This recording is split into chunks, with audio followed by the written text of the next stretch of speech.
listening to sermons in church in which the preacher would constantly refer to God's purpose for you and for me, and I could never make out what it was, because when questioned about this, the Reverend gentleman seemed to be evasive. What is the purpose of God for the world? We used to sing a hymn too, God is working his purpose out as year succeeds to year. And the nearest clue one got to it was in the sort of refrain of the hymn. Nearer and nearer draws the time shall surely be, when the earth shall be filled with the glory of God as the waters cover the sea. And of course that raises the question, what is the glory of God? Well now, it's pretty obvious, I think, that when we talk about life having or not having a meaning, we're not using quite the ordinary sense of the word meaning as the attribute of a sign. We're not saying, are we, that we expect this natural universe to behave as if it were a collection of words signifying something other than themselves. It isn't a point of view which would reduce our lives in the world merely to the status of signs. And it's obviously in some different sense than that that Goethe wrote his famous lines at the end of Faust. Alles Vergänglicher ist nur ein Gleichnis. Forgive my pronunciation of German.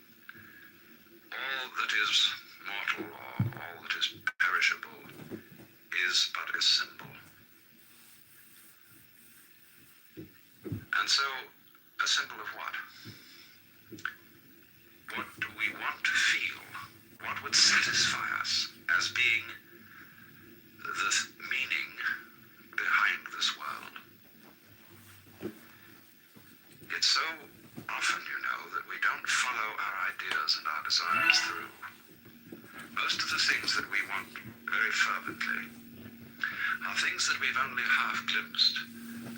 Our ideals are very often suggestions, hints, and we don't know really exactly what we mean when we think about it. But there is this obscure sense in which we feel that life ought to have significance and be a symbol in at least that sense, if not just so arid a symbol as a mere sign. Or it also may mean that life is meaningful. An individual feels that his life amounts to something when he belongs and fits in with the execution of some group enterprise. He feels he belongs in a plan. And this too seems to give people a sense of great satisfaction. But we have to pursue that question further too. Why is it that a plan, why is it that fellowship with other people gives the sense of meaning? Does it come down perhaps to another sense of meaning? That life is felt to be meaningful when one is fully satisfying one's biological urges, including the sense of hunger, the sense of love, the sense of self-expression in activity, and so on. But then again, we have to push that inquiry further. What do our biological urges really point towards? Are they just, however, things always projected towards a future? Is biology and its process is nothing but going on towards going on towards going on? Or there's a fourth and more theological sense of the meaning of life. In all theistic religions, at any rate, the meaning of life is God himself. In other words, all this world means a person. It means a heart. It means an intelligence. And the relationship of love between God and man is the meaning of the world. The sight of God is the glory of God, and so on. But again here, there's something to be further pursued. What is it that we want?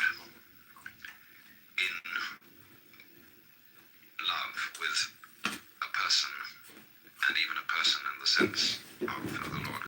What is the content of it? What is it that we are really yearning after?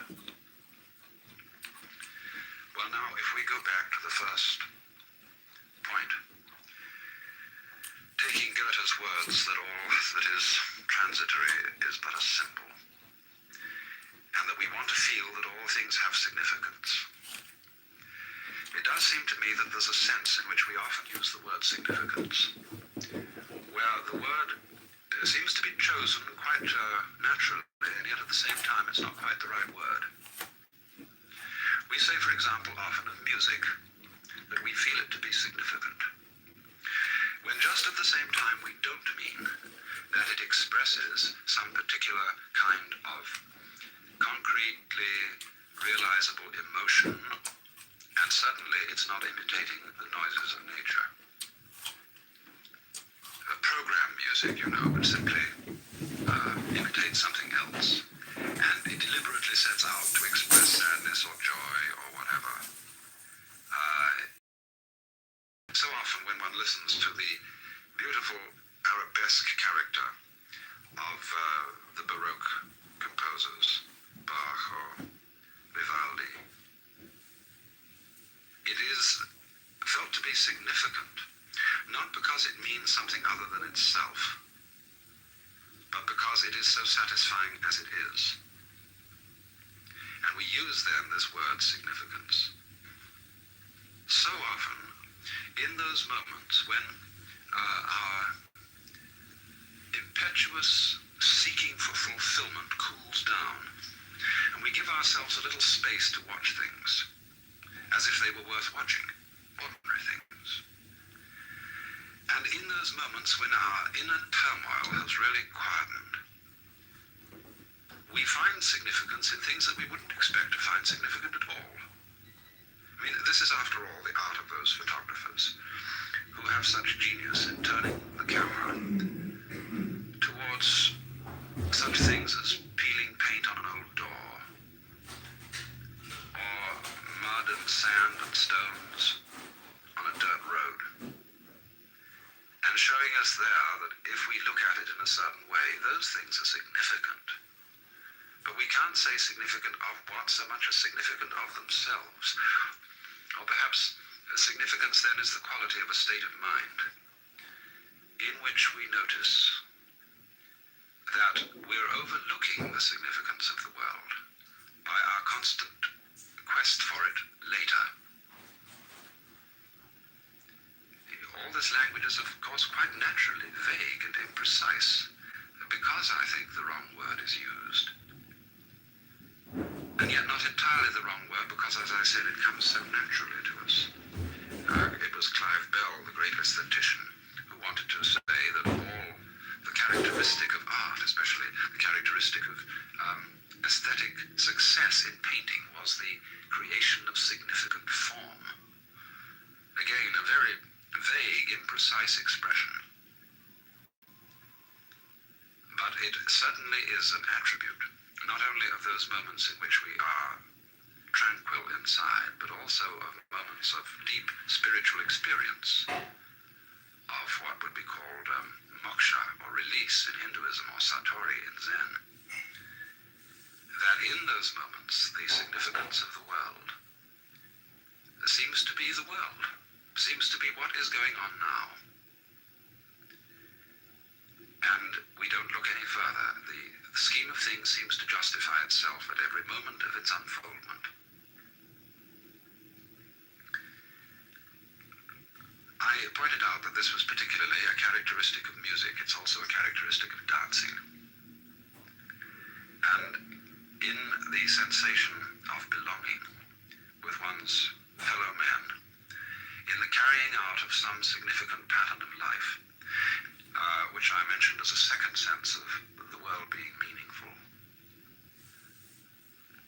Again, the character of this feeling is, again, something that is fulfilled in itself. To dance is not to be going anywhere. When we dance in the ballroom, We don't have a destination, we're just going round the room. And it's in doing this, it's in executing the pattern, in singing the music with other people, that even though this doesn't point to anything outside itself, we again get the sense of meaning. And this is also obviously the case so often in the satisfaction of the biological urges. Does one live to eat or eat to live? I'm not at all sure about this. I'm sure I very often live to eat, because sitting around a table with people, I don't like eating alone. And enjoying food is absolutely delightful. And we're not thinking when we do this, at least certainly I'm not, that we have to eat because it's good for us. And we've got to throw something down the hatch, as Henry Miller said, and swallow a dozen vitamins, just because our system needs nourishment. I remember quite recently there was an article in the Consumer Reports about bread, and there had been some correspondence and protests saying that the bread one bought, white bread one buys in the stores, is perfectly inedible and lacking in nutrition, and that it was much better to eat peasant type breads, rough pumpernickel and things of that kind. And the experts replied that our white bread is perfectly full of good nutrients, and there's nothing really the matter with it at all. Well, I felt like saying, it isn't a matter perhaps of the bread being deficient in the essential vitamins. Bread isn't medicine, it's food, and one's complaint against it is that it's bad cookery. It tastes of nothing. And we do tend, don't we, to look upon food so often for what it will do for us rather than the delight of eating it. But if the satisfaction of biological urges is to mean anything, surely the point of these urges is not the fatuous one of mere survival. We might say the point of the individual is simply that he contributes to the welfare of the race. And the point of the race is that it reproduces itself, to reproduce itself, to reproduce itself, and keep going. Now that isn't really a point at all. That's just fatuous. Surely the race keeps going because going is great, because it's fun. And if it isn't, and never will be, then there's no point, obviously, in going. I mean, looking at it from the most hedonistic standpoint. But then when we come to the question, what is fun? What is the joy of it? Again, we come down to something that can't very well be explained in the ordinary language of meaning, of leading to something else. And this, I think, becomes preeminently true if we think of it in theological language. That the meaning of life is God. In any of the theistic religions, what is God doing? What is the meaning of God? Why does he create the universe? What is the content of the love of God for his creation? Well, there's the frank answer of the Hindus, that the Godhead manifests the world because of Leela, which is the Sanskrit word for play. And this is likewise said in the Hebrew scriptures, or the Christian Old Testament, in the book of Proverbs, where there is a marvelous speech by the divine wisdom, Sophia, which, in describing the function of the divine wisdom in the creation of the world, in other words, is a manifestation of the wisdom of God. Wisdom uses the phrase that in producing men and animals and all the creatures of the earth, wisdom is playing. And it was the delight of wisdom to play before the presence of God. And when it is likewise said in the scriptures that the Lord God created the world for his pleasure, this again means, in a sense, for play. And certainly this seems to be what the angels in heaven are doing according to the traditional symbolic descriptions of heaven. They are ringed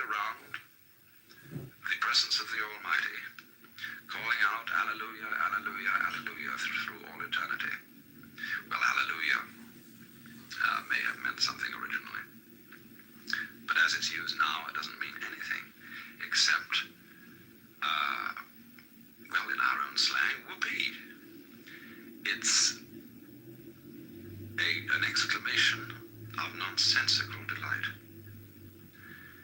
And it was Dante in the Paradiso who described the song of the angels as the laughter of the universe. And this sense of nonsense as the theme of the divine activity comes out also very strongly in the book of Job. I always think that the book of Job is the most profound book in the whole Bible, Old Testament and New Testament.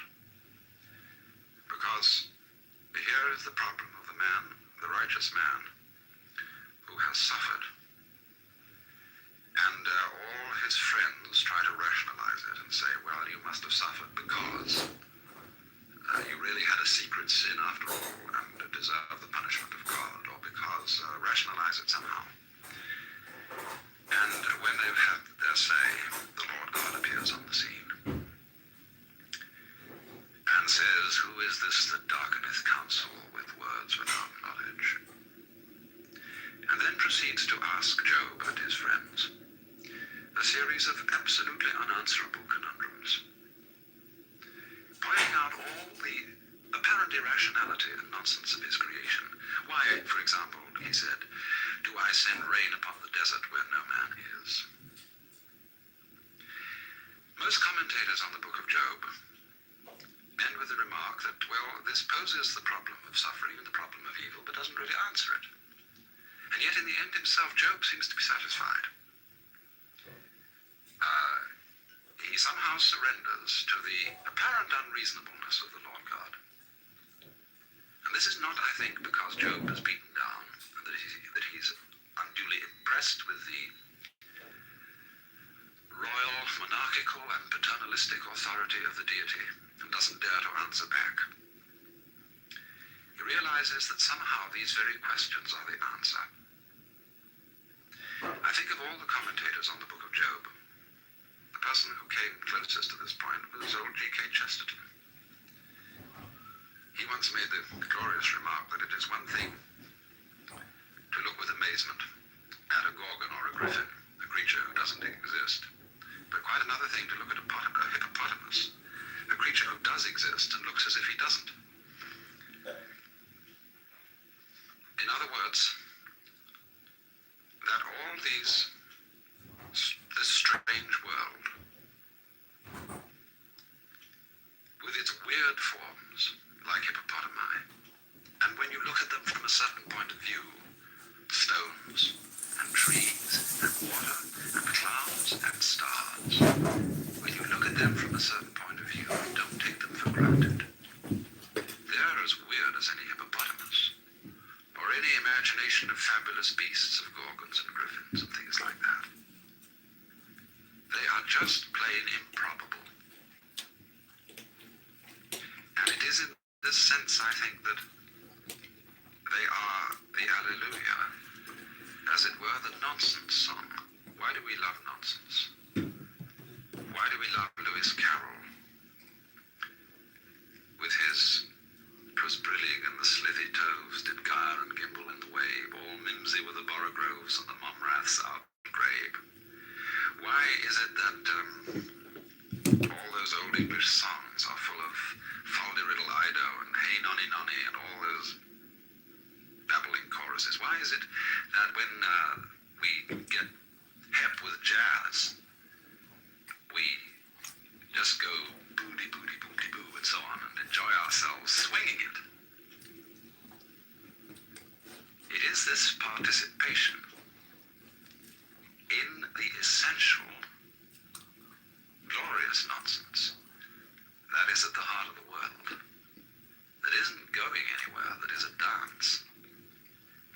But it seems that only in moments of unusual insight and illumination that we get the point of this, and find that thus the true meaning of life is no meaning, that its purpose is no purpose, and that its sense is nonsense. But still, we want to use about it the word significant. Significant nonsense. Yes, nonsense that is not just chaos, that is not just blathering balderdash,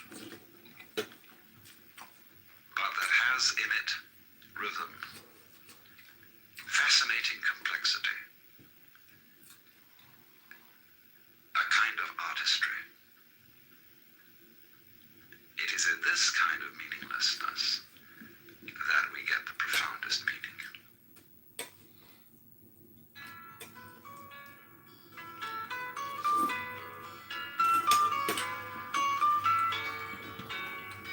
In this high-energy public lecture, Alan Watts explores the deepest metaphysics underlying our images of God.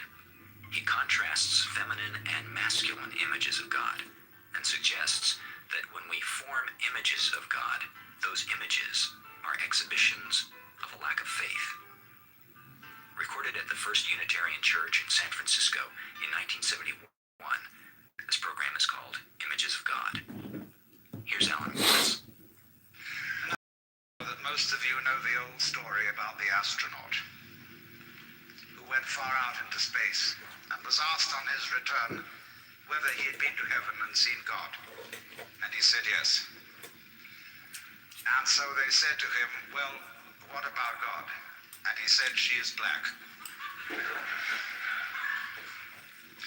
And although this is a very well-known and well-worn story, it is very profound. Because, I tell you, I knew a monk who started out in life as pretty much of an agnostic or an atheist. Began to read Henri Bergson, the French philosopher who proclaimed the vital force, the élan vital, and so on. And the more he read into this kind of philosophy, the more he saw that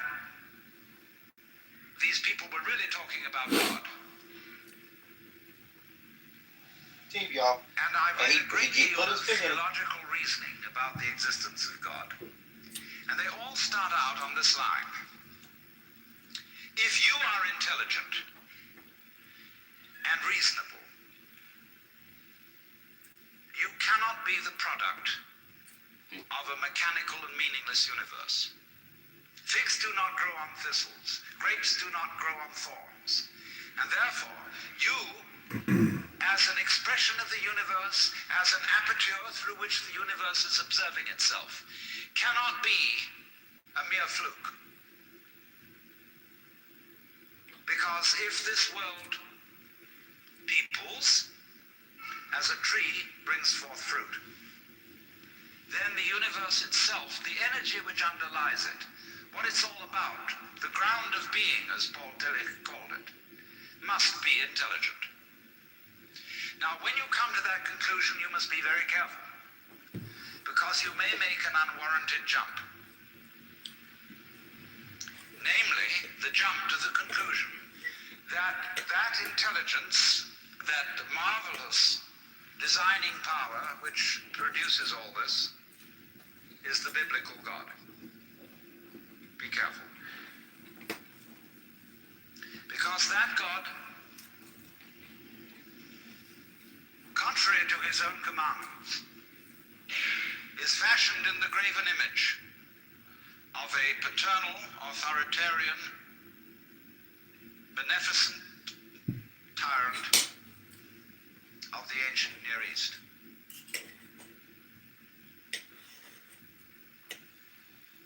And it's very easy to fall into that trap, because it's all prepared, institutionalized in the Roman Catholic Church, in the synagogue, in the Protestant churches, all there ready for you to accept.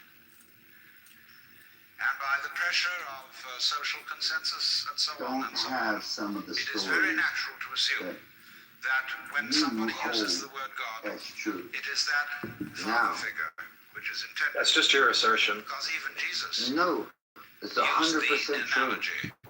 The earliest manuscripts don't have John talking about a woman possibly being stoned and Jesus saving her.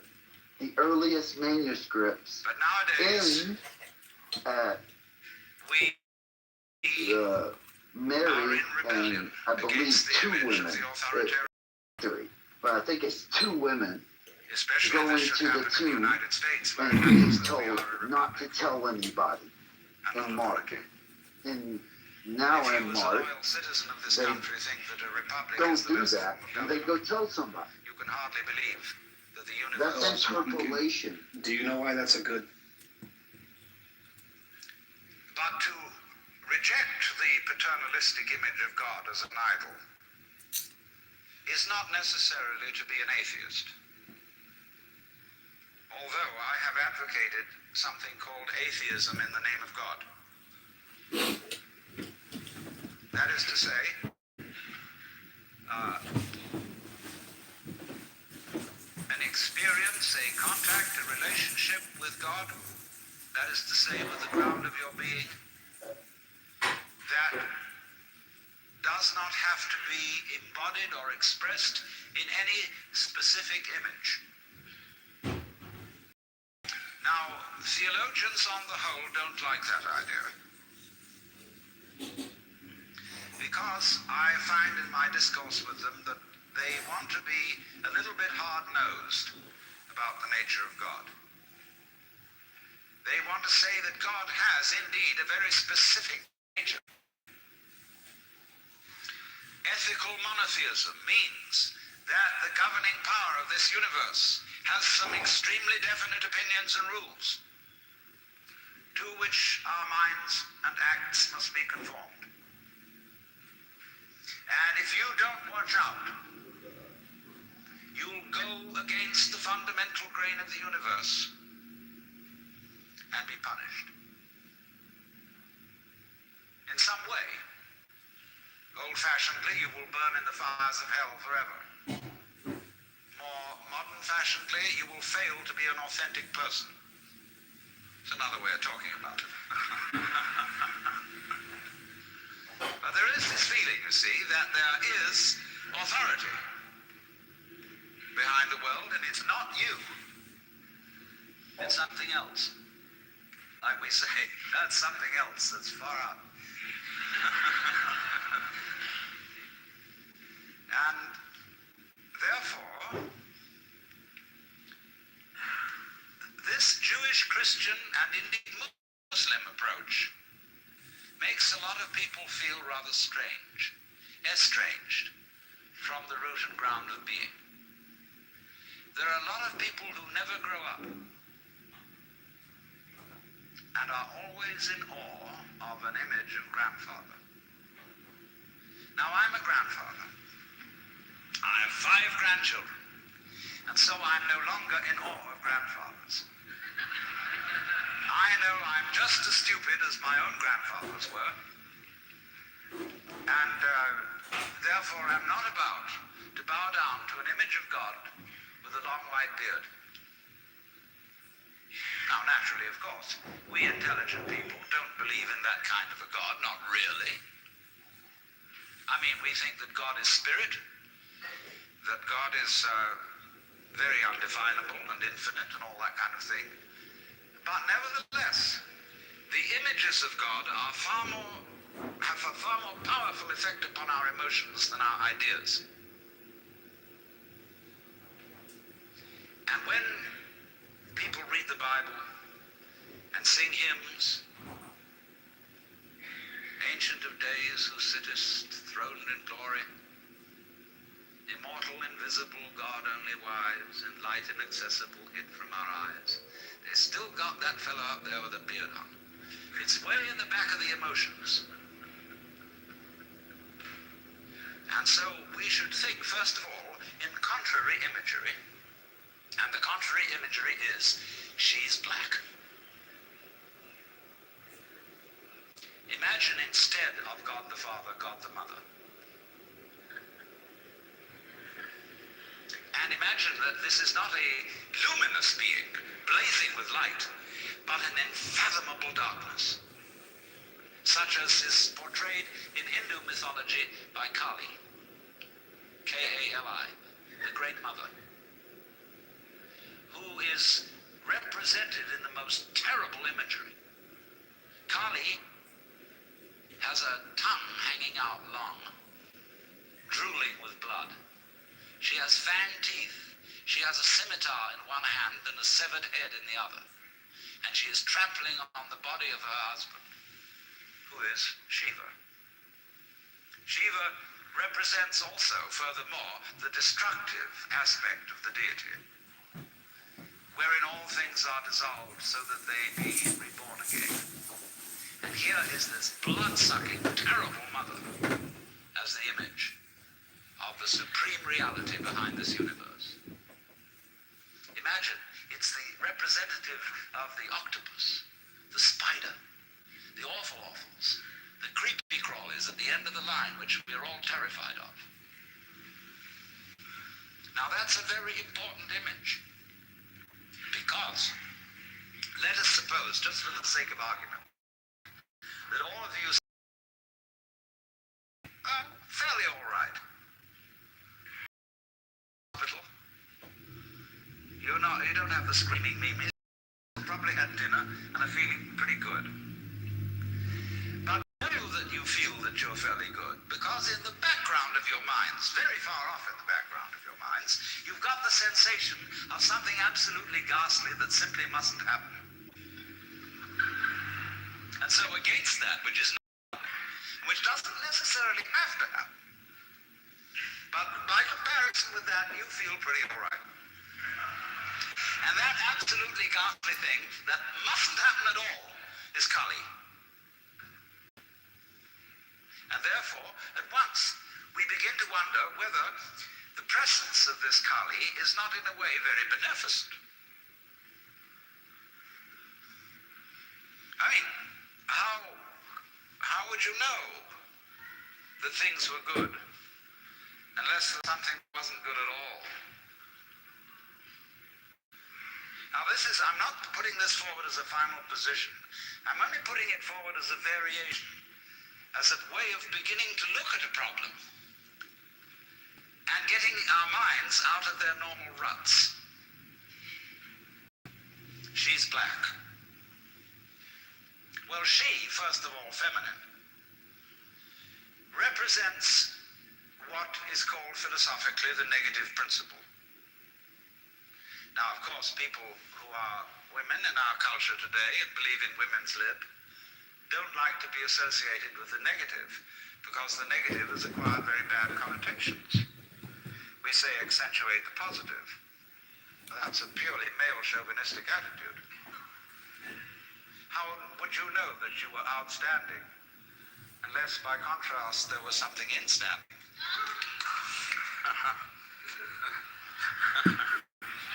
You cannot appreciate the convex without the concave. You cannot appreciate the firm without the yielding. And therefore, the so-called negativity of the feminine principle is obviously life-giving and very important. But we live in a culture which doesn't notice it. You see a painting, a drawing of a bird, and you don't notice the white paper underneath it. You see a printed book, and you think that what is important is the printing, and the page doesn't matter. And yet, if you reconsider the whole thing, how could there be visible printing without the page underlying it? What is called substance, that which stands underneath, underneath, stands. To be substantial is to be underlying, to be the support, to be the foundation of the world. And of course, this is the great function of the feminine, to be the substance. And therefore, the feminine is represented by space, which is of course black at night.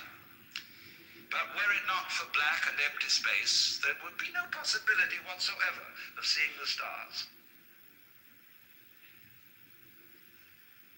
Stars shine out of space, and astronomers, very high-powered astronomers, are beginning to realize that stars are a function of space.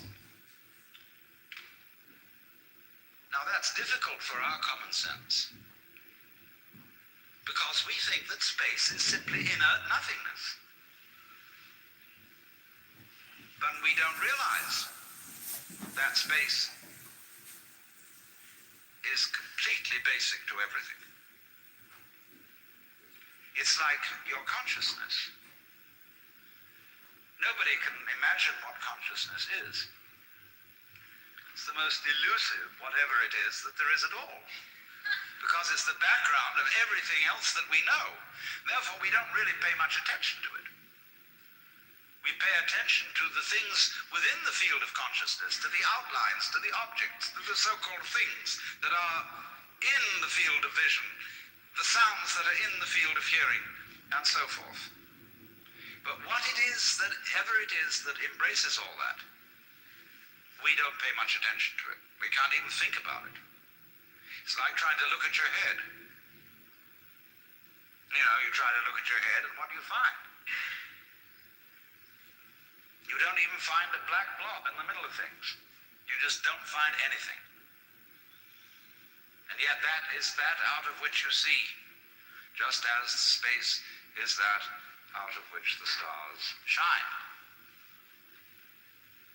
So there's something very queer about all this.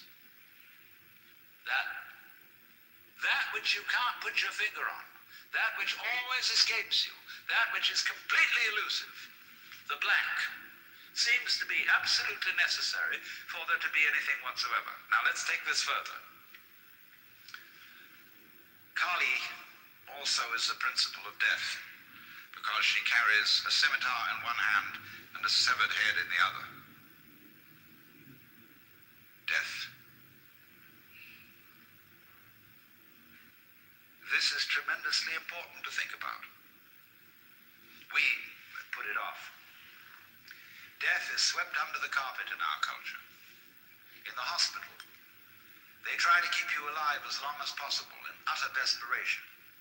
They won't tell you that you're going to die. When their relatives have to be informed that it's a hopeless case, they say, don't tell this to the patient. And all the relatives come around with hollow grins and say, well, you'll be all right in about a month, and then we'll go and have a holiday somewhere and sit by the sea and listen to the birds and whatnot. And the dying person knows that this is a mockery. Well, of course, we've made death howl with all kinds of ghouls. We've invented dreadful afterlives. I mean, the Christian version of heaven is as abominable as the Christian version of hell. I mean, nobody wants to be in church forever. Children are absolutely horrified when they hear these hymns which say, prostrate before thy throne to lie and gaze on thee. They can't imagine what this imagery means. I mean, in a very subtle theological way, I could wangle that statement around to make it extremely profound. I mean, to be prostrate at once and to gaze on the other hand, see, is a coincidentia oppositorum, a coincidence of opposites, which is very, very, very deep. But to a child, it is a crick in the neck. And that's the sort of imagery we're brought up with. So the idea of what might happen after death, well, you're going to be faced with your judge, the one who knows all about you. This is Big Papa,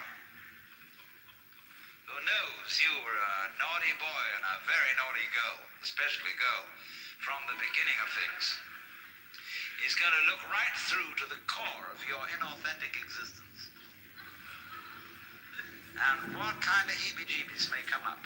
Or you may believe in reincarnation, and you think that your next life will be the rewards and the punishments for what you've done in this life. And you know you got away with murder in this life. And some awful things are going to happen next time around. So you look upon death as a catastrophe.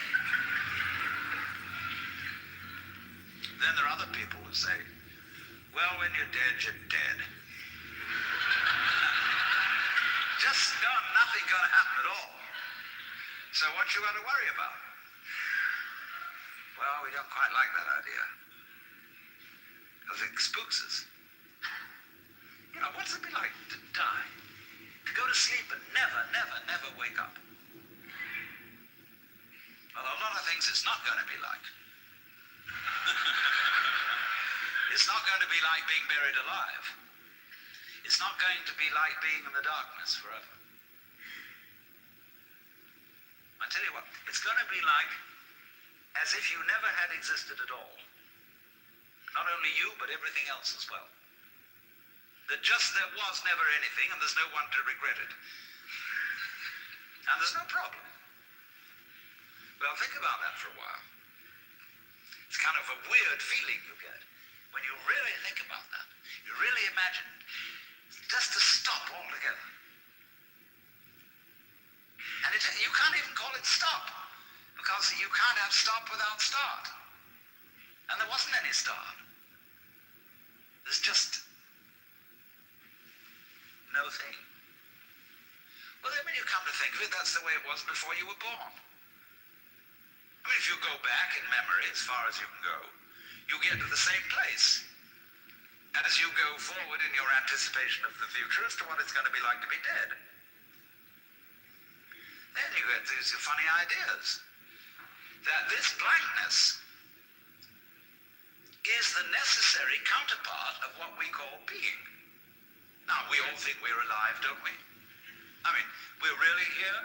That there is something called existence? No, the existentialists, Dasein, throneless, you know, here we are. But how could you be experiencing that as a reality unless you had once been dead? What gives us any ghost of a notion that we're here, except by contrast with the fact that we once weren't? And later on won't we? But this thing is a cycle, like positive and negative poles in electricity. So this then is the value of the symbolism of she is black. She, the womb principle, the receptive, the instanding, the void, and the dark. And so that is to come into the presence of the God who has no image. Behind the Father image, behind the Mother image, behind the image of light inaccessible, and behind the image of profound and abysmal darkness, there's something else which we can't conceive at all.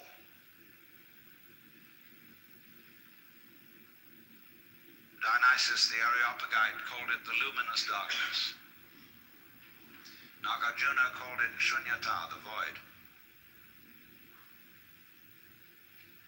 Shankara called it Brahman, that which can only, of which nothing at all can be said, neti neti, beyond all conception whatsoever. And you see, that is not atheism in the formal sense of the word. This is a profoundly religious attitude, because what it corresponds to practically is an attitude to life of total trust, of letting go. When we form images of God, they are all really exhibitions of our lack of faith. Something to hold on to, something to grasp. How firm a foundation, what lies underneath us, the rock of ages or whatever, ein feste Burg. But when we don't grasp, we have the attitude of faith.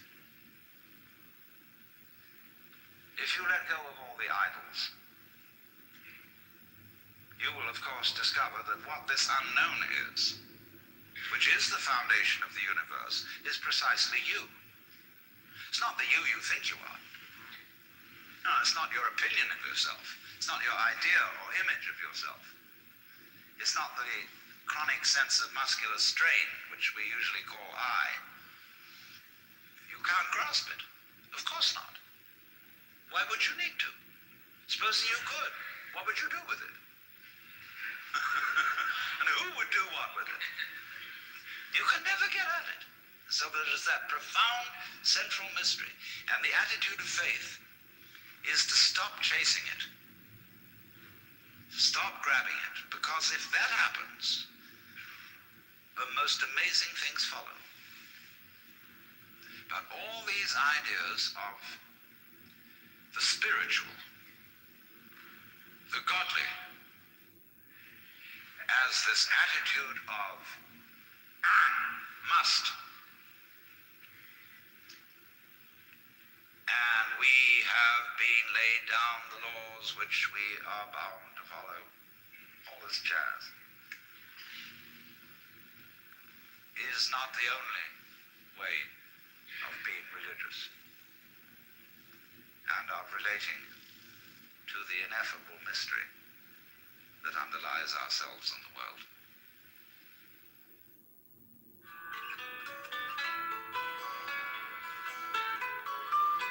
Audio Wisdom titles have been selected from hundreds of hours of original live recordings to bring you the ideas and insights of some of the most important thinkers of our time. Please join us again as we present notable authors and speakers in historic lectures and intimate conversations as they share their thoughts with you in their own words. For a complete catalog of offerings, please call 1-800-969-2887 or write to Audio Wisdom, Post Office Box 2309, San Anselmo, California, 94979.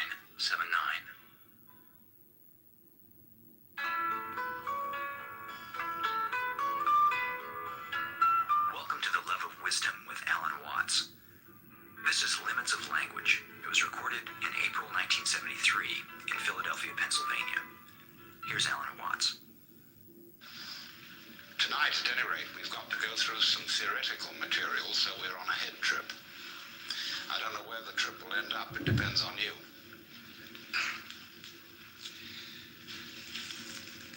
But in order to lay the foundation for this, we've got to examine ideas that are basic to our common sense. Ideas are very powerful. It's not only emotions that are powerful in human life. Psychoanalysis has, of course, examined the emotional bases of human opinions and beliefs, but one should also examine the intellectual bases of psychological principles, or theories, or therapies. Because everybody who speaks a language at all has underneath the surface of the language, or the figuring that he uses, certain basic assumptions which are usually unexamined. And these unexamined systems of belief are extremely powerful in their influence over our lives. We will begin with one very common idea that's built into our common sense, which is that the world, the physical world, consists of two aspects, respectively form and matter. This was foisted on us by Aristotle, and also by the Bible, because it is said that God created man out of the dust of the earth, and as it were made a figurine in his own image, and then breathed the breath of life into its nostrils, so that this form of clay became a living being. And so underneath that lies the notion that everything material is made of some sort of basic stuff, like clay is the basis of pots. And for centuries, scientists, philosophers wanted to know, what is that stuff? What are we made of? Now look here, a carpenter makes tables out of wood, and a potter makes pots out of clay. But I ask you, is a tree made of wood? Obviously not. A tree is wood. It's not made of it. Is a mountain made of rock? Obviously not. It is rock. See, our language contains innumerable ghosts.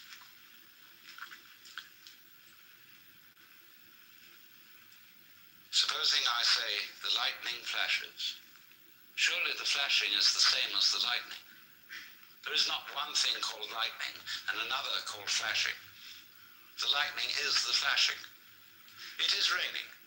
What is this that is raining? The raining. I can make a noun out of a verb any time by turning it into a gerund. So we populate the world with ghosts, which arise out of the structure of our language, and thus, therefore, of the structure of our thinking, because we think in language or in figuring in numbers.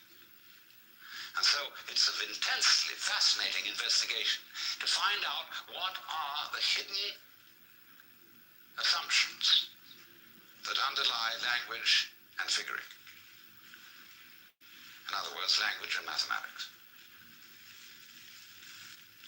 And here is this basic assumption, you see, that is almost with us all. It comes again and again into our everyday speech, that form, pattern, organization, organisms are made of something. As if there was inert, primordial, and of course stupid stuff which had to be put into shape by an energy and an intelligence other than the stuff. Like the intelligence of the potter shapes the clay. So therefore, we have a basic picture of the world in which everything is being pushed around. There's a boss. There's somebody in charge who is different from what that somebody is in charge of and puts everything into shape. Because our common sense does not allow that things shape themselves.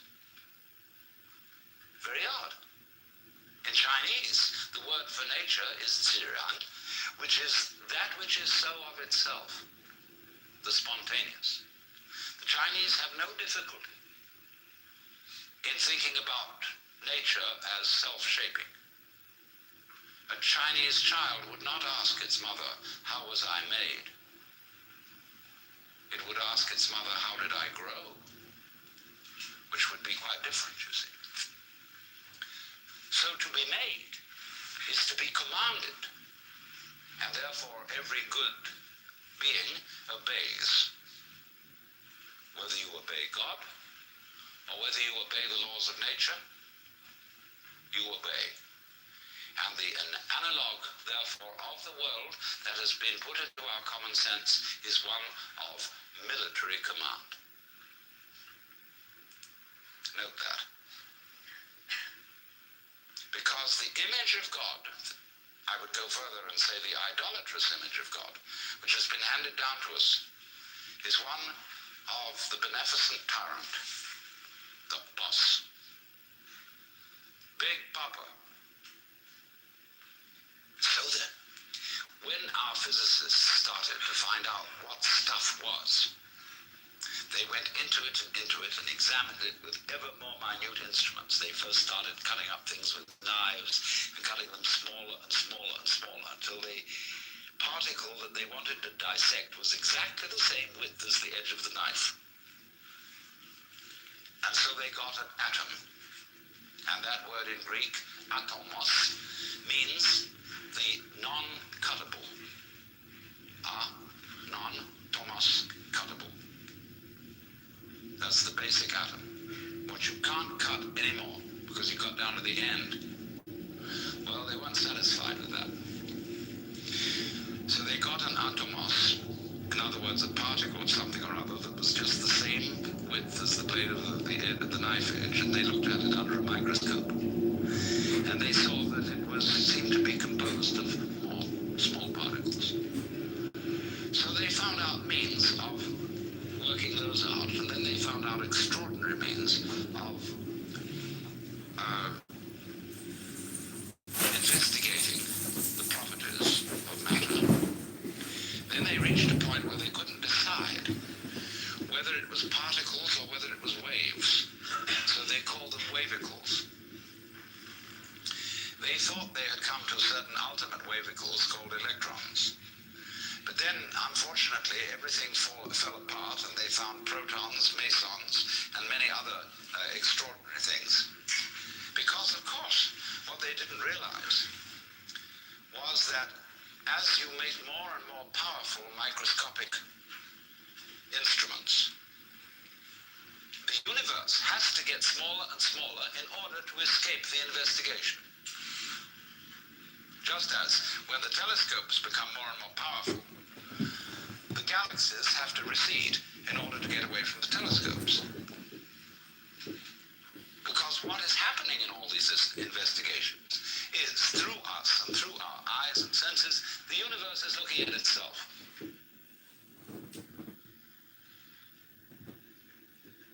And when you try to turn around to see your own head, what happens?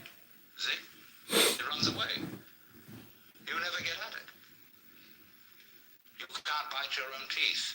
You can't touch the tip of this finger with the tip of this finger. This is the principle.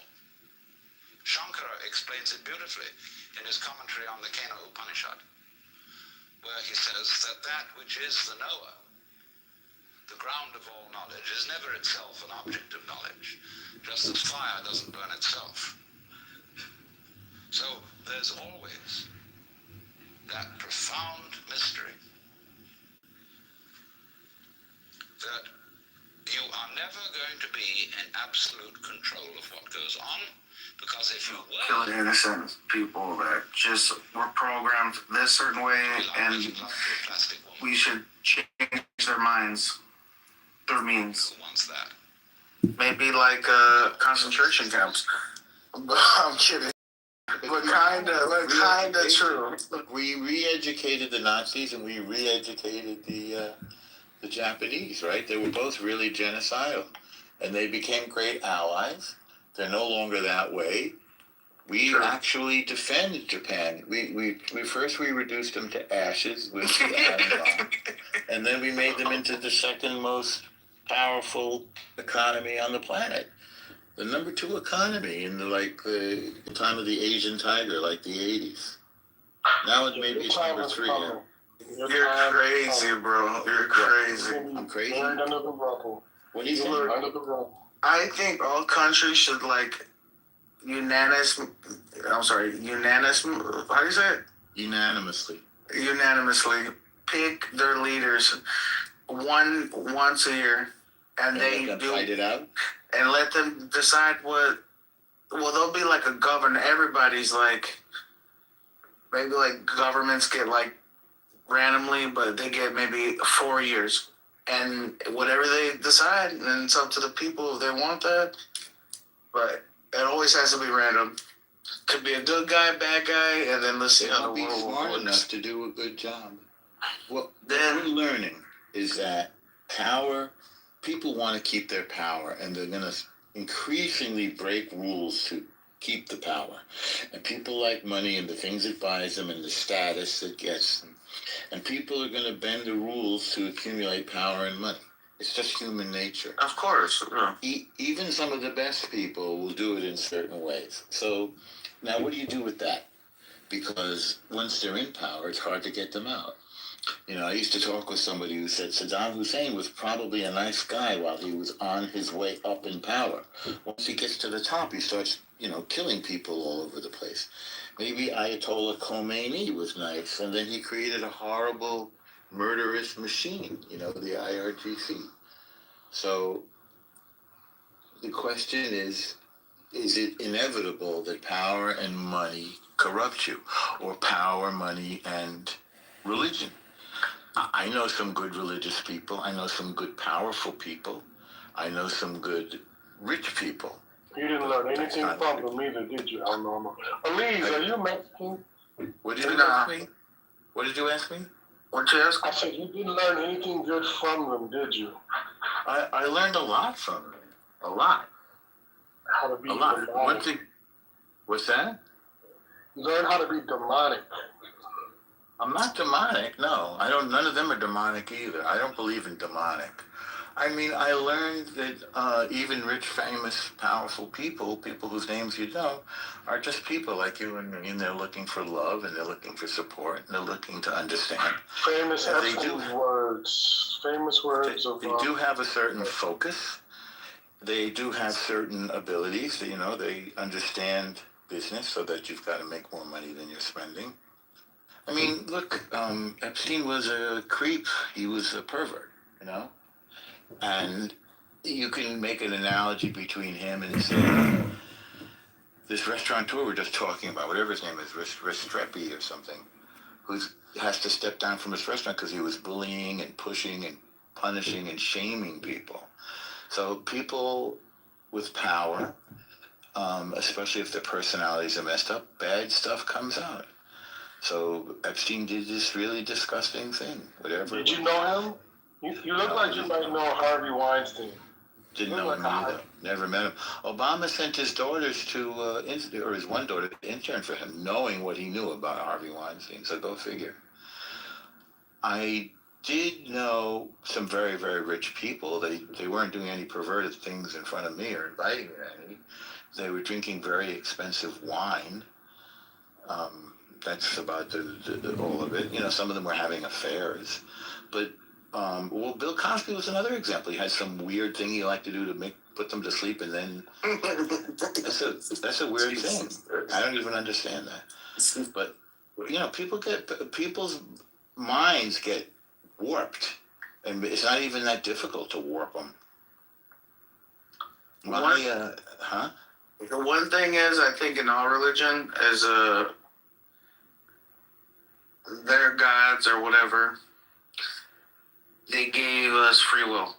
What is your religion? You Christian? Muslim? I don't want to. Well, He's confused. I don't know. Are you a beaner? You sound like a beaner. No. Well, maybe 10%. Little beaner swamp. I'm a mutt. I'm a Muslim, German, American, Indian.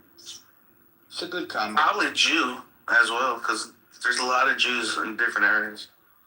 You could write Not by, because I mean, your mother has to be Jewish, but I'm sure. What do you call them?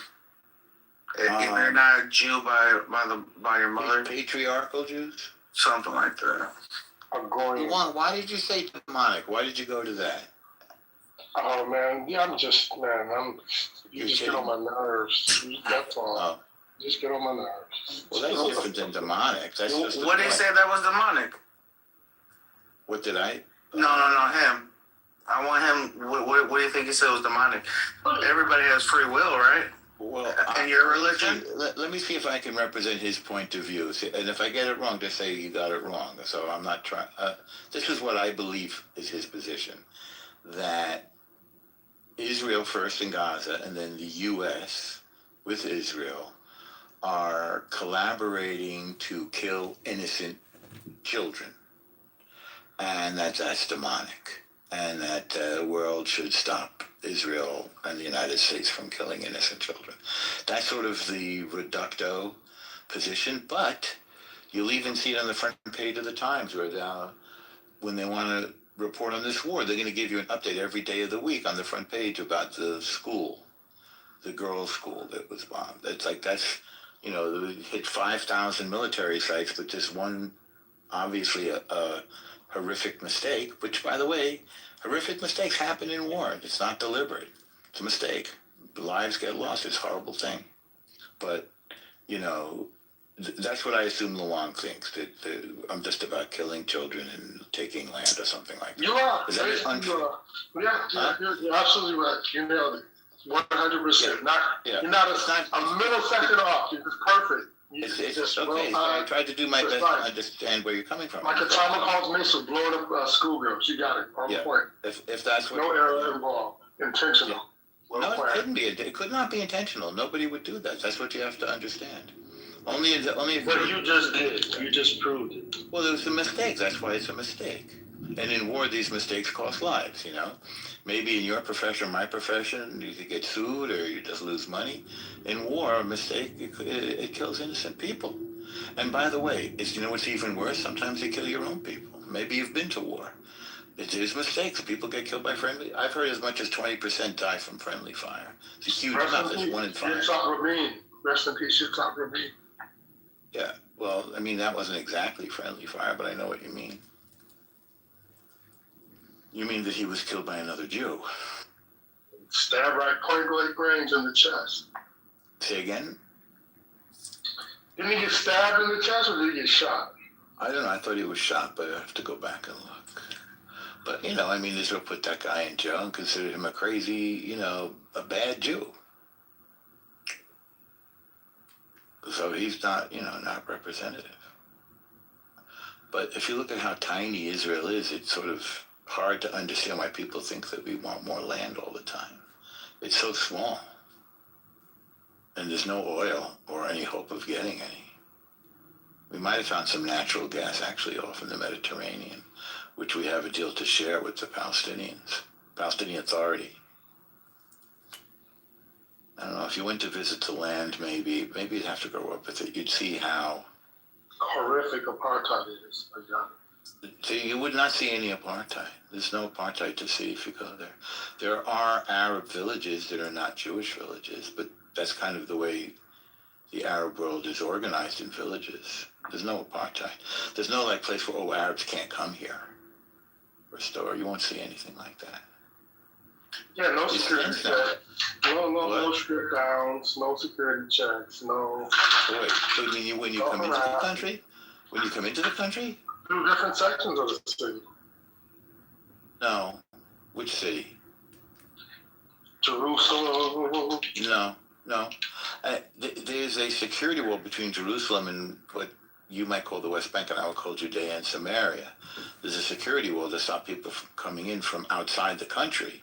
Because the West Bank or Judea and Samaria, they're not part of the country, and there's some angry people there that want to come into Israel and cause mayhem, like they had the Intifada. They were blowing themselves up in the cafes and the discos and the buses with kids.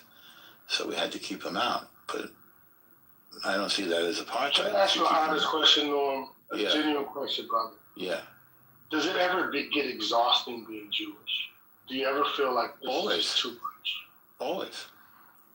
But you get more power, you get your batteries recharged from God, and we have Shabbos. And then you start again, you refilled. We're very energetic people, but it's a lot. There's no question about it. Like all the laws that we have to obey, all the prayers, all the rituals. Get up and pray and bless the wine and bless the food and make sure it's kosher and get ready for Shabbos and prepare for your holiday and get dressed and take care of your kids and Hebrew school and regular, you know, it's a lot. It is exhausting.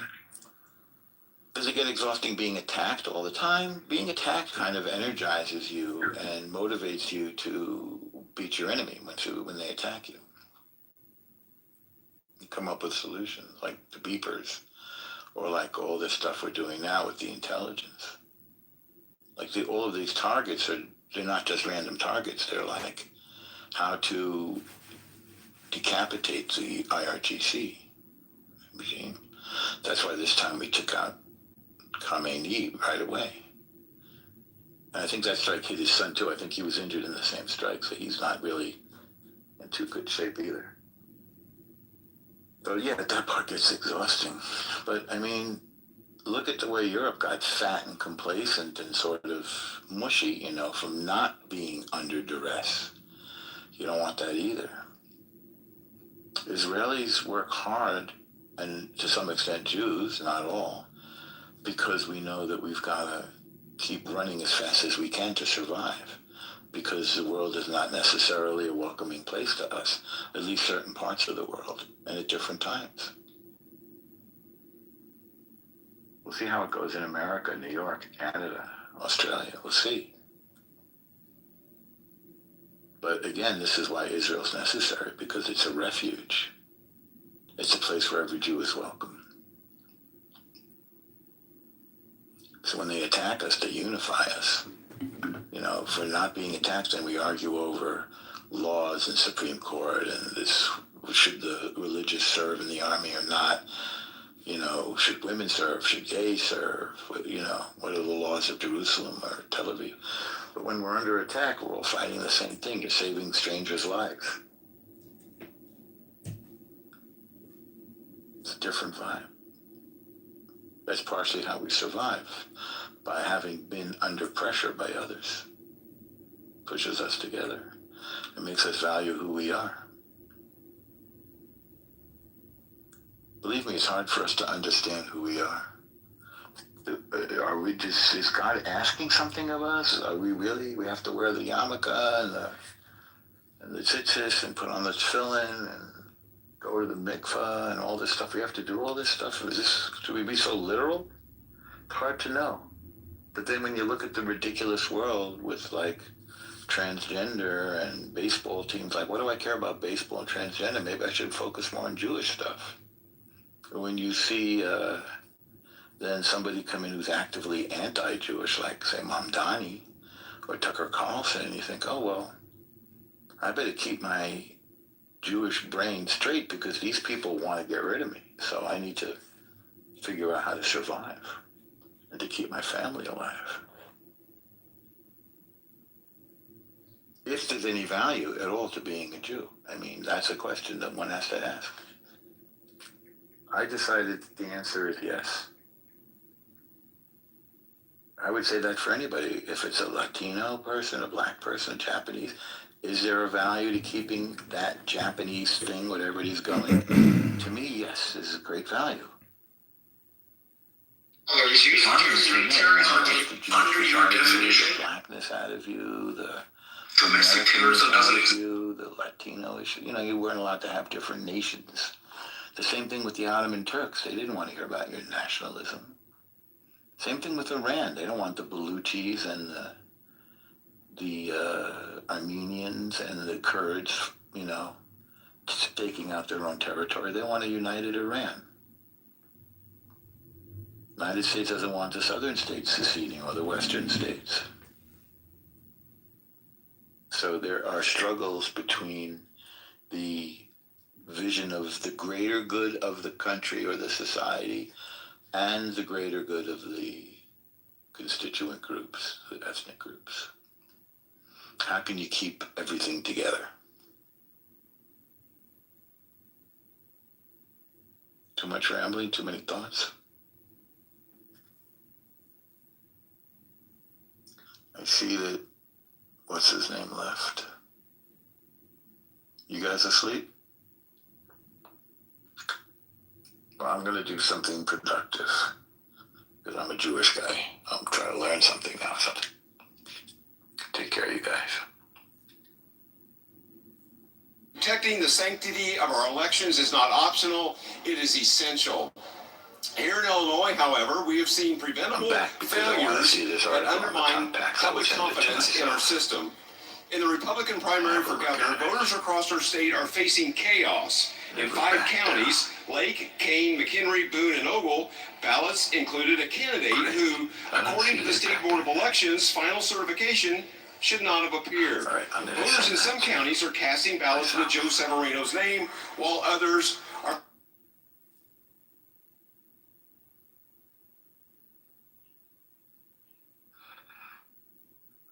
Top packs. Okay, thanks, guys.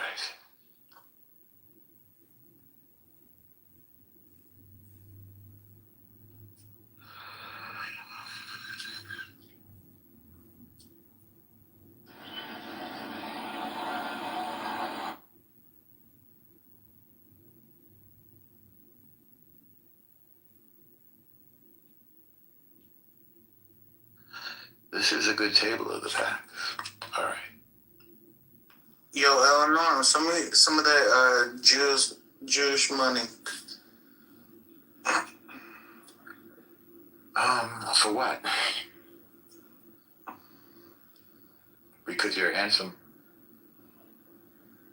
Yeah, and I'm poor. Okay. Okay, I'll tell you a Ronald Reagan joke, okay? Or a story. So there's this woman, young girl, comes up to whatever, high school junior or freshman, comes up, meets Reagan and Reagan says, what do you want? What do you want in the world? What do you think the world should look like? Go to work. So she said, I want everybody to have a home. I want everybody to have food. I want everybody to be secure, to be okay. I heard that, dude. You know this joke already? Did I tell it the other? Go to work. No, I've seen the video. Okay, it's not quite that. Should I tell it or not tell it? Say it. Tell it. Okay, all right. So, because you're not far wrong. So he says to her, well, you don't have to wait. If you want to help poor people, you can come mow my lawn and clean up my yard for me, and I'll pay you $50. Come on Saturday. And she says, great, I'm going to do that. I'm going to mow your lawn and clean up your yard and take that $50 you pay me, give it to that homeless guy down the block, because I feel terrible for him. President says, okay, it sounds like we have a plan. And then she goes, but wait a second. Instead of me doing that, why doesn't he come up here, mow your lawn and clean your yard, and you can give the money directly to him, and I don't have to get in the middle of that. And President Reagan says, welcome to the Republican Party.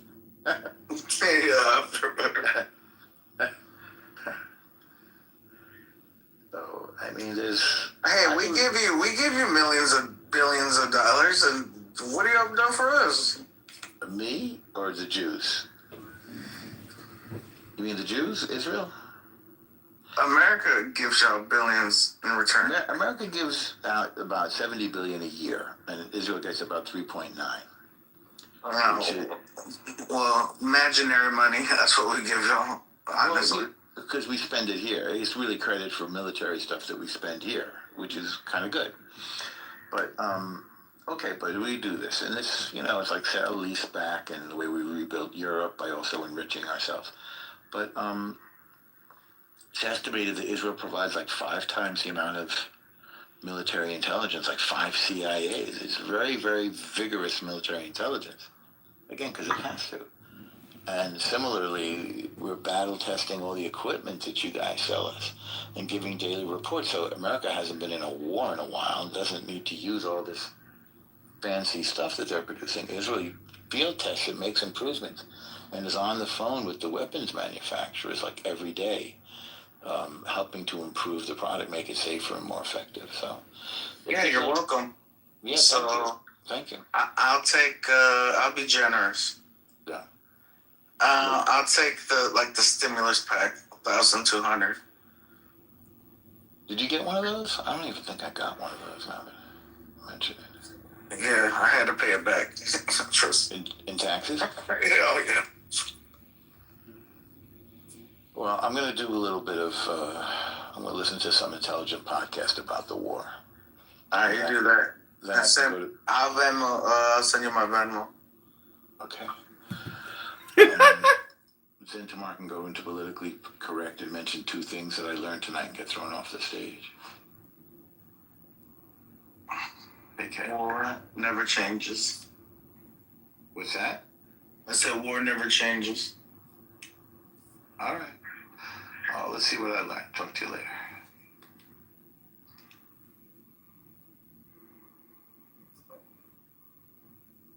What's up?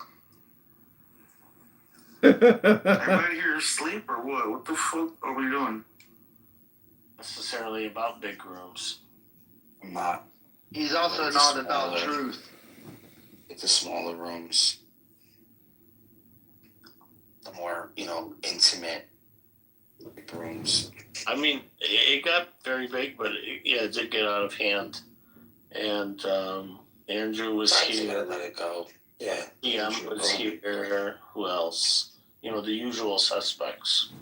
Yeah, A, remember A? She left the house. Who left the house? A. Brazilian girl? Oh. Because somebody made a black comment, and Draco was like, "Oh, why are you gonna?" Because they're always breaking my balls about Illumi. Oh, Illumi made a racist comment, Didn't know what was going on. I came back. I'm like, oh, what's up? What happened to Looney? He's like, he's saying the N-word. And then, obviously, Lisa just hates me so much. She doesn't want me to have any friends. She's mad that she married a Muslim man that cannot give her an orgasm. The guy's stiff as a fucking board. You know what I mean? He doesn't know how to move. He doesn't know how to do salsa moves. She probably thought she could teach him. And he's unteachable. And all he does, listen, I'm going to tell you, she's frustrated because all he does is jerk off, right? And he blows his load really fast. You know what I'm saying? And he can't keep up. In the beginning, it was something. He's, it's a new pussy. You know what I'm saying? New pussy's great pussy. I mean, any new pussy's like the best pussy, right? So he's hitting it. He's probably hitting all the great spots. This is y'all's Christian God. This is Catholic. This is Catholic God. So after a while, you're a Christian, right? he's living in the UK. Catholics aren't Christian. Where he can buy like one of these masturbation fucking toys, and he's probably jerking off to the toy. As hot as she is, he's probably jerking off to the toy more than he's fucking her, and she's upset because she's fucking hot. Like, this is not my fault. But she comes on here. I'm still having great sex with my wife. I'm still eating I'm eating that fucking box like it was a fucking, like a dog, drinking out of the fucking toilet bowl on a hot day. Like, this is what I'm doing. Fucking faggot. You know what I'm saying? And he's not doing this. Because he's a Muslim. I think you're a faggot, bro. So, because she married a Muslim, because she can't bring him around anywhere, she comes on here and she shits on Muslims all day long. And to me, this is a problem. But she wants to shit on me because I have a good marriage. I'm not flirting with this girl. I think that you're really impotent. I'm not flirting with this girl. And I don't need to flirt with her. She's upset that I'm not kissing her ass. I think that when you have sex with your wife, you really wish that was anal. Like, I really think that you were top tier. If I wanted to go anal with my wife, she'd allow me. If I wanted to do it. You're trying to project yourself as like a top tier guy against somebody that you disagree with. What top tier? You're a fucking You didn't show me the receipt. We were in Costco. You didn't show me the receipt. You got kicked out. That's it. Dude, I presented an argument, and you refused to accept the argument. You're a ridiculous faggot, bro. You're a fucking faggot. You probably go into... Always gotta be personal with these guys. I noticed this. You go into women's restrooms and wish that you could reach over into a urinal, but you're just so weak. A urinal? There's urinals in the woman's bathroom? What kind of women's bathroom are you in? That's how weak you are. What are you doing? You're sitting on the urinal? Yeah, you go into the women's restroom and wish that there was a urinal that you could reach over and be like, hey, how you doing, my guy?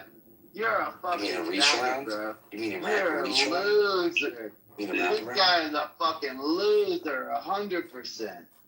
He was not like if you actually had social skills, you would be cracking a beer with me and like joking around and being and having fun. This guy's a fucking faggot, bro. But like you don't want to do that, dude. Like you should be drinking if you got a chip on your shoulder, dude. You should look up words before you deny. You shouldn't be drinking alone either. It's like really bad. Yeah, that's not good, dude. I deny any conversation with Regal because he doesn't even know that words exist.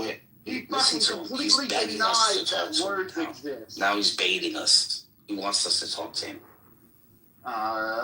Look at this guy. He can't even accept the fact that dude, all he needs is a friend. You know what I mean? Like, if it's like you gotta relax, though. You're not going to Megatron. Like, dude, if you want a friend, dude, all you gotta do is just say so and not act like that. That's not gonna happen, my guy. Why don't you put out the recycling now for the garbage man? Do something nice for somebody. Wanna be alpha male? You're not an alpha male.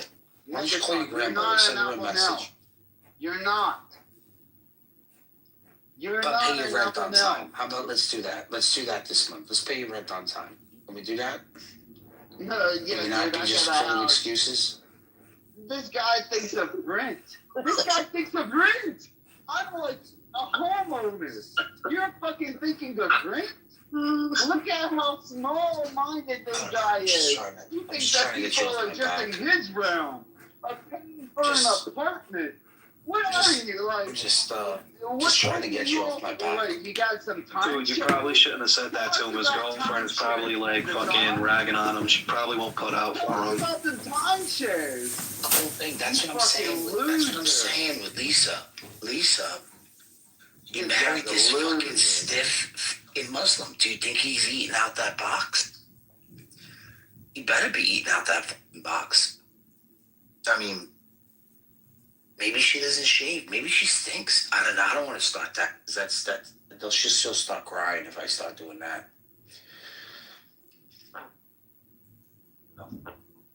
You think I can make her cry? Well, she was hanging out with you the other day, dude. Now she's all like feuding with you again. I haven't made a girl cry. Maybe I can make her cry.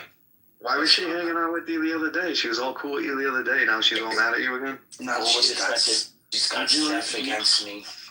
You do know that big girls. Look at this petty shit that y'all are talking about. What was that? What was that, Euro? I couldn't hear you over I this. said big girls I'm don't sure you cry. couldn't hear it because you're just sucking dick. Say it again. You're a fucking faggot, bro. Say it again. What are you talking about? What are you talking about?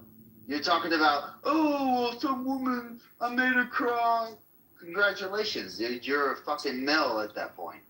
Like, Okay. what are you talking about? All right, Euro. What did you say again? Euro off. I'm gonna knock you down. Don't you know that big girls don't cry? Yeah, sure. Yeah. Frankie Valley Do you just wanna- said that fucking do you want me to show you a list? 1956. You have a list? I have a list. And it's top tier list. You make It's a a list it's a of fucking people? amazing You list. loser. You An loser. amazing You're list. like, Let's see. hey, Let's see I if we're actually gonna got go. laid. We're gonna go one for I'm one. gonna write this name down. I'm gonna go 1 for 1 with Daniel. Let's see if he You can top my fucking list. loser. So, number 1, Cora. Daniel, have you made Cora? Right? You didn't. I did. Aurora. Right? Yes? No? No? Nobody? 2-1? What are you- 2-1? 2-1 Aurora? What? No? Okay. What? 80. You're just naming. 80 Aliases? cried. You're just naming aliases on this app. 80 cried. They already have Aliases on 3 this Slack. Wait, what is this a list of? girls that have made cry on this app. Oh, Discord, I got a whole you're nother- top tier Discord? male, doesn't it? That makes- Discord, I got a that whole- makes I you got a whole top other tier list. male, doesn't I got a it? whole other list on Discord. Oh, okay. That makes you a top tier guy. That you can make No, it makes me a real females piece of cry. shit. You're not Have a you real ever? piece of shit. So, I am. what male have you made cry, my I'm guy? a real piece of shit. You're not a real piece of shit. You're What, just like a fake what piece of male shit. have you made cry? You're like one of those fake pieces of What shit male that you buy have at you fucking made Hot cry? Topic. You're talking you about are. females like, oh, Doesn't dude, even I smell. made the females cry. What Doesn't male have you made cry, you alpha wannabe? Dude, just admit that you're a pussy. Just admit it. Make pussies cry. I mean, you're crying right now, too. I mean, you've been crying since I stopped talking. Dude, to you. I ain't crying. You're I'm proving just my point. pointing You're out like that proving you're my a point. pussy. You're a You're pussy. proving my Like, point. your Look, he's spitting greatest everywhere. accomplishment, your You're getting greatest emotional. accomplishment is that females have You're cried. getting emotional. You're getting emotional. Your greatest accomplishment You're is that emotional. females have You cried. gotta calm How down. is You that gotta an calm down. accomplishment? How is that an Calm down. accomplishment? You gotta calm down, bro. You're You're a easy. fucking. Did you really faggot, just drink bro. 2 beers and get You're this a like faggot. insane? Like, are you a lightweight or something? Yeah, he's a light. No, illegal. same Can pirate you like fate. look up definitions and realize that Probably- words probably actually should. exist? Probably Pass shifting you to on. the Shivers Regal. Haha. No pun intended. They switched to the Shivers Regal? Who knows? Is that Dude, I made a couple of females cry. I'm a tough guy. Yeah, I'm gonna make now since you know what, since you pushed me now, I'm gonna make Lisa cry. Is that your I'm gonna make Lisa position? cry. I'm gonna I make made Lisa a cry. couple of females cry. That's your position? That makes you tough? Or I'm gonna that make her makes cry you today. like, Yeah, well, it what does. are you talking about? Makes me tough. Sound like you're in the garage, You're a like- faggot. I told you you're a faggot. He's in his garage having 2 beers, dude, getting insane. Regal doesn't know that words exist. Dude, did you just smash on 2 beers? He's gonna complain about Show me the receipt.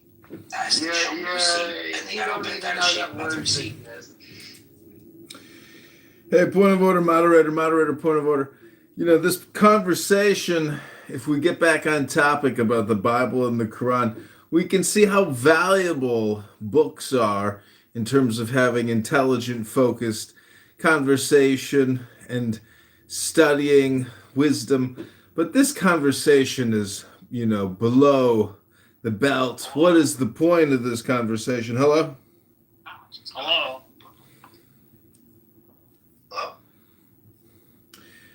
For example, we have young men like CM down there who are still just maturing and developing. And so it's upon us Christians to help educate, illuminate, and share the good news with these young people who may be confused about the truth of the gospel. Hello?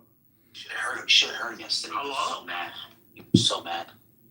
He doesn't know what epistemology is. I asked him about epistemology. He's like, what are you talking about? Then some other guy came in. Wait, you're saying CM? Yeah, CM. How does CM not know about epistemology? What is your... Look, he's just going to do the same stuff Y does. Look, listen to him, watch. What is your epistemology? Yeah, what is your epistemology? What is your worldview? Yeah. Epistemology is not your worldview. No, I'm asking you, what is your worldview? What is your worldview? Well, he does know what epistemology is. Yeah, he does. What is your worldview? What is your worldview, CM? Because you said I have the problem of evil. No, you don't. Within my worldview. Within my worldview, right? Because you keep asking me, what is the problem of evil, right? You're saying you gave the argument. About it. You never gave the argument. You gave the argument 5 times. You see what I'm saying? He doesn't want to give the argument, Euro, because he said he did it yesterday. Oh my gosh. He's doing what the Muslims did. Should I do it again? No, we already did this argument already. I can, dude. I've summarized it in like a sentence or 2. I don't need you to summarize it. I need you to give me the full argument. Give me the argument. No, you know what? What is evil? What is evil in my worldview? I don't know. I have no idea. I don't care. So then how do I have what the problem of evil is? I can get that question. Are you a Christian? Traditional fucking theism. Why? Nobody's talking to you. Why? Of course you don't want it with me, dude. We stop speaking to you. You don't want it. We stop speaking to you. Yeah, you're a fucking loser. You don't want it with me. He's doing it again. That's all this guy knows how to do. Bart he really doesn't know what the problem of evil is. You start telling him, like, can you give me the argument about it, and he starts can you give me the argument, please? Random shit like determinism. Can you give me the argument, that please? just don't apply. Can you give me the argument, please? Give me the argument. No, you know what, Bart? Seriously, I fell for that yesterday. You see what I'm saying? Yeah. Megatron, any day that you want, just me and you. I'm not going to. Bring it up. I want you to do shit it. on a panel. I want you to do it. At any point, you this and is I. what atheism. This is atheism, guys. Oh, this is atheism. Yeah, this is atheism. Point you want some, let's get it, my guy. This is the atheist worldview. The one guy's talking, the other guy only gives one argument a week. That's atheist worldview? Is that what you want? Yeah, blah, blah, blah. He sounds like my son. I swear you sound like a little boy. You sound like a little boy. It's so funny, dude. Bart hates his life and blames it on atheism. Like, all you do is... This is atheism. Think about it. This is atheism. Megatron, is try to say... Megatron. I'm better. But reality when I say that our parents I didn't raise my voice yet. Wait till I get my car. At any point, we can discuss it. You and I. You just say, I don't want it. Not with you, yeah. Point of order, moderator, point of order. I'm very confused because this is a Bible and Quran room, and these young people, maybe we can get them to maybe read the Bible or Quran to us to prove that they can actually read, because I'm wondering, maybe people are just using their thumbs now, their opposable thumbs to do action, but aren't actually reading anything. Maybe we can find out if they can read. Yeah, can you guys read? Go to sleep, John. That's such... Hello, I'm sorry, but everybody who continues to speak and attack or tell me to go to sleep, if you could maybe just read a paragraph or 3 sentences to confirm our theory that perhaps you can't actually read. Well, I'm actually. Yo, this guy, why doesn't understand, stop? and this is This guy, why is ridiculous. obnoxious? This is what He just doesn't stop. So This guy's got this is someone's what got to stop this guy. infuriates me, right? These guys make Yeah. ridiculous claims, and yet I bring up words like interpolation, and a person on the panel What's doesn't interpolation even. They say that the word doesn't even fucking exist. And But then the word doesn't exist. Megatron just said, "What is that word?" Yeah, what is that Just- I told you why that the word doesn't exist. You're not listening. Yeah. Yeah, Megatron just said that too. Yeah. Definitely. The word does exist. Oh, It's what my the interpolation fuck, of dude? the word. It's my interpolation of the word. No, that's not what interpolation means.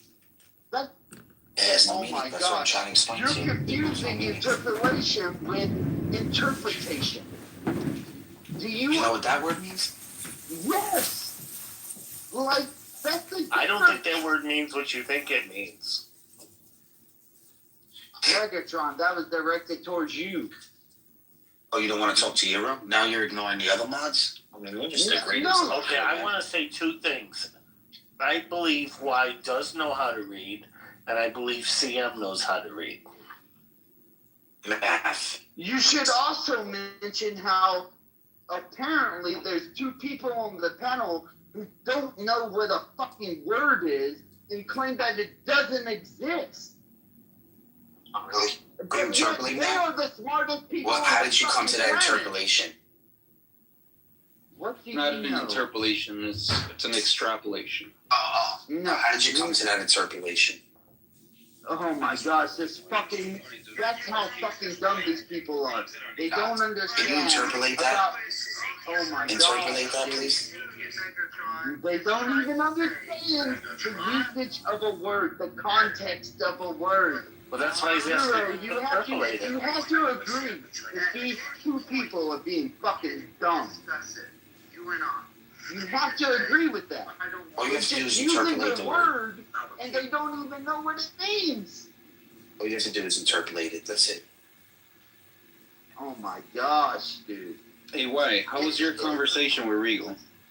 Oh my, my conversation with Regal could have been better.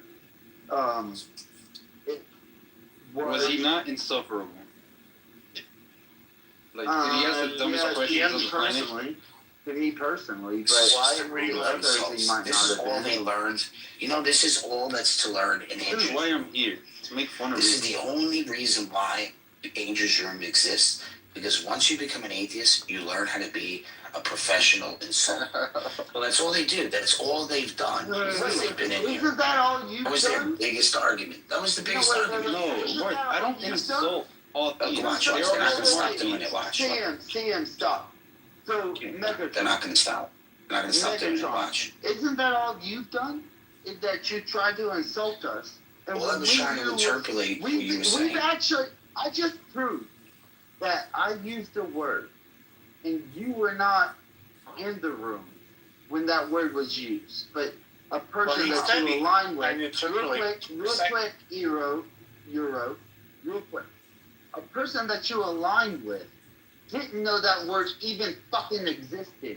And you even claimed, I'm interpolating. It doesn't you know exist. what, real quick, even you, like, denied that word. You like, Oh, no, that definitely. doesn't mean anything.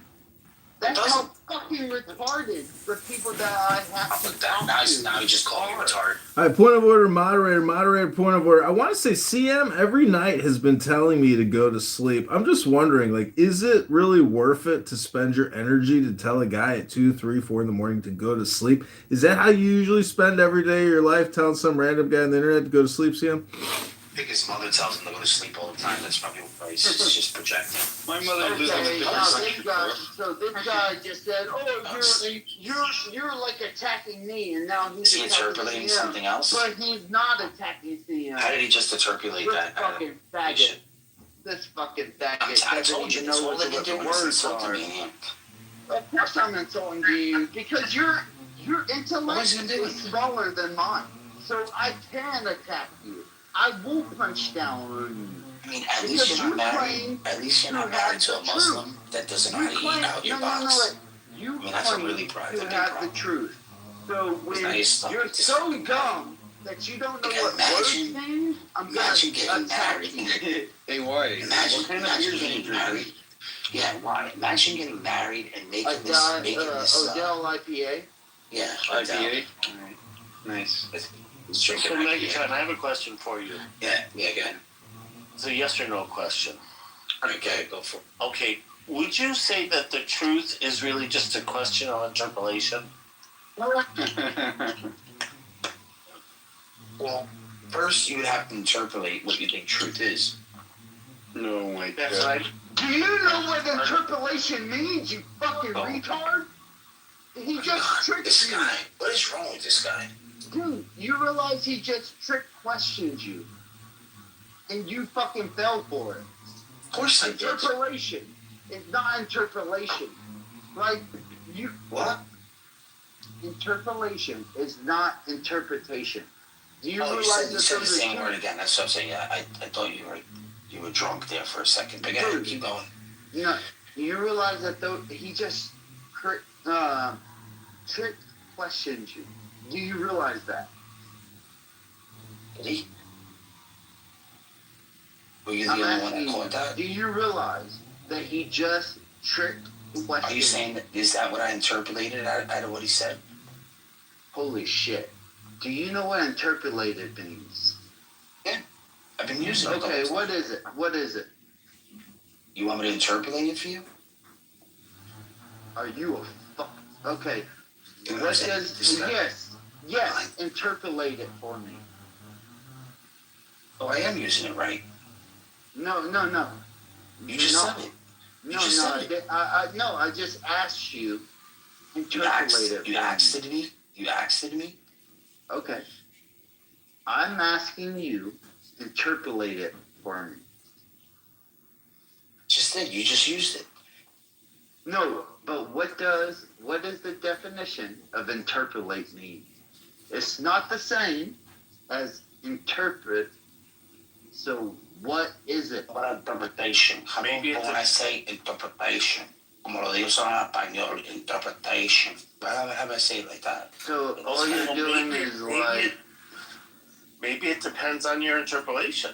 Yeah. Or extrapolation.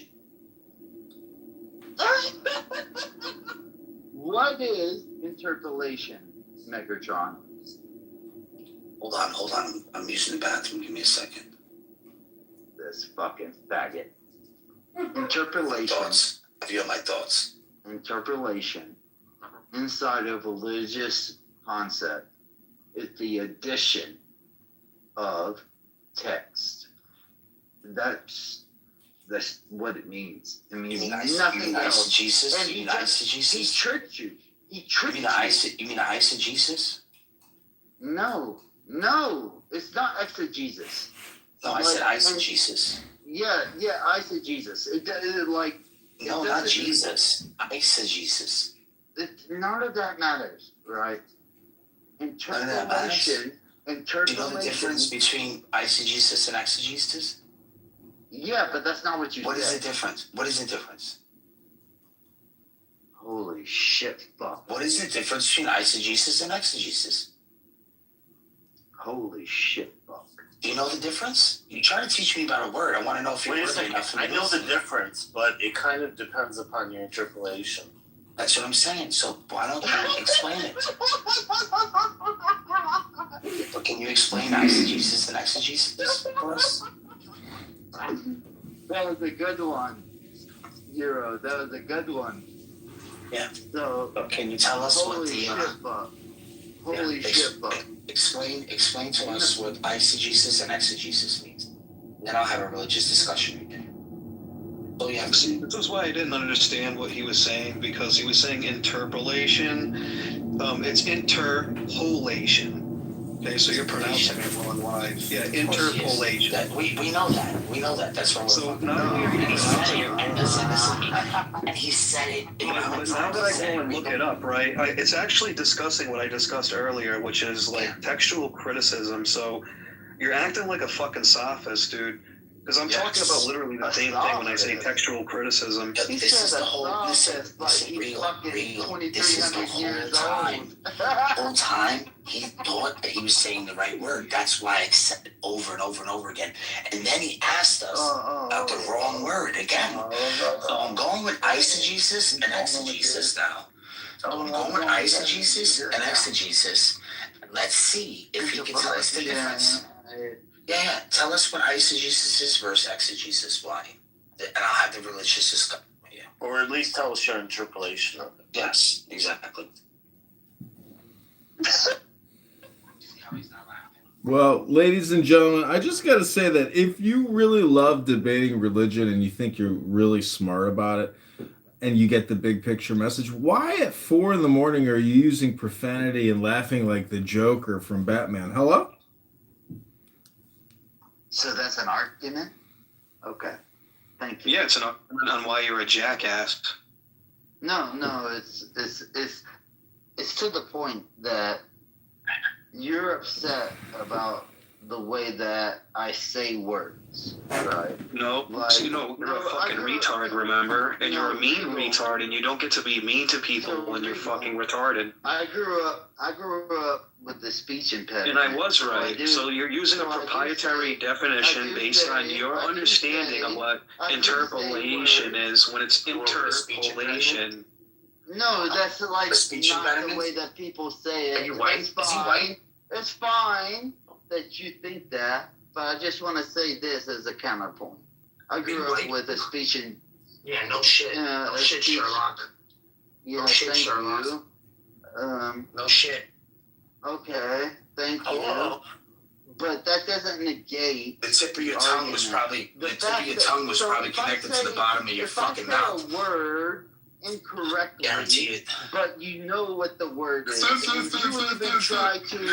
You even try to say the word that I say as if you know what that word is, then that would say that you are trying to infer that you know what that word means. So you there has to be a better are word. the problem. Regal, it's funny. It's funny that you're trying to have I'm ready to have a religious discussion with you. If you keep doing this matter, I'm going to kick you out of the room. Megatron, you would never have a religious discussion. I want to have a religious discussion.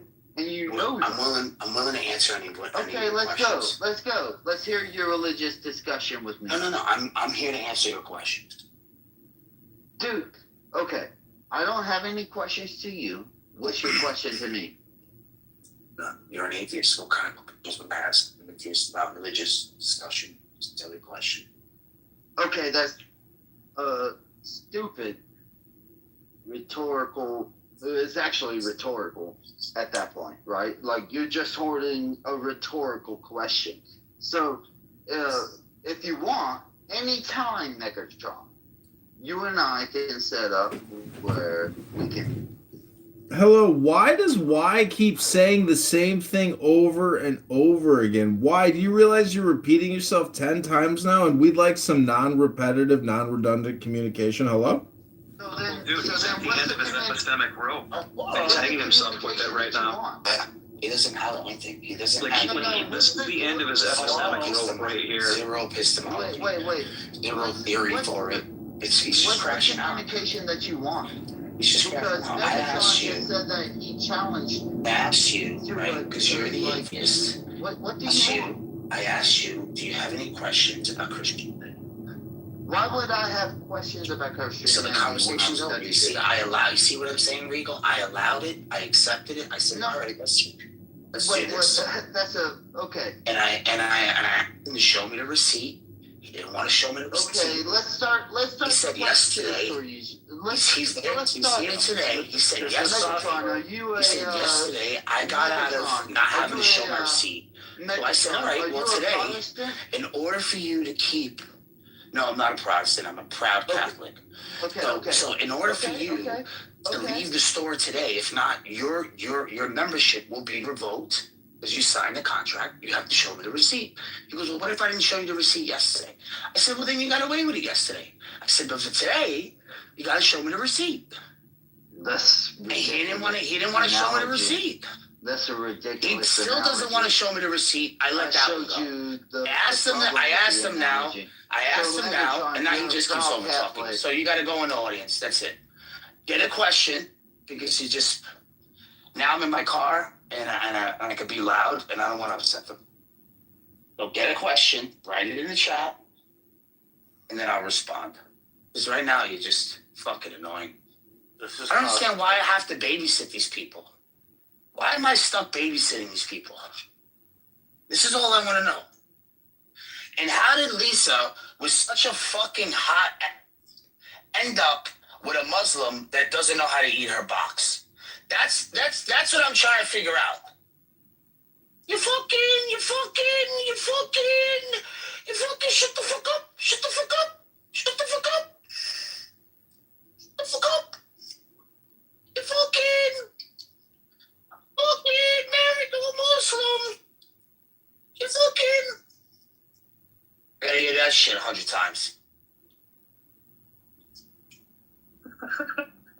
It's kind of odd that she's married to a Muslim, given how much she doesn't like Muslims. He fucking hates them.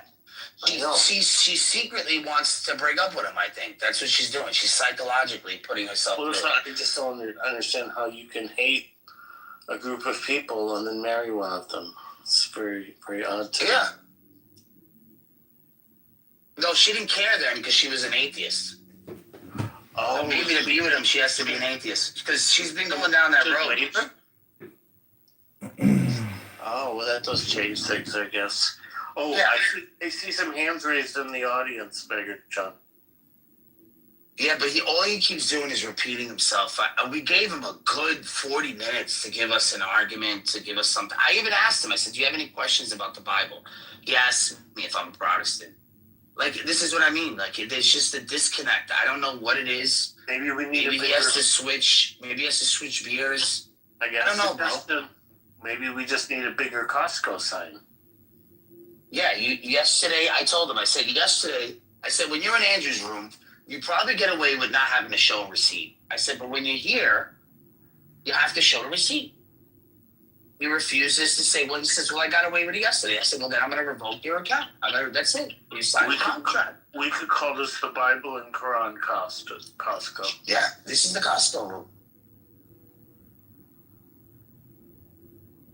You know, he says morality is subjective. Okay, so I'm like, all right, it's subjective. Does he follow rules and laws? Does he pay taxes? Who's this other guy? Who's this other guy? Well, I need to take a break. He needs to go use the bathroom or something. Freshen up, drink up a cup of coffee. Go drink some milk. Something. I don't know if this is probably pissing me off. Yawanda.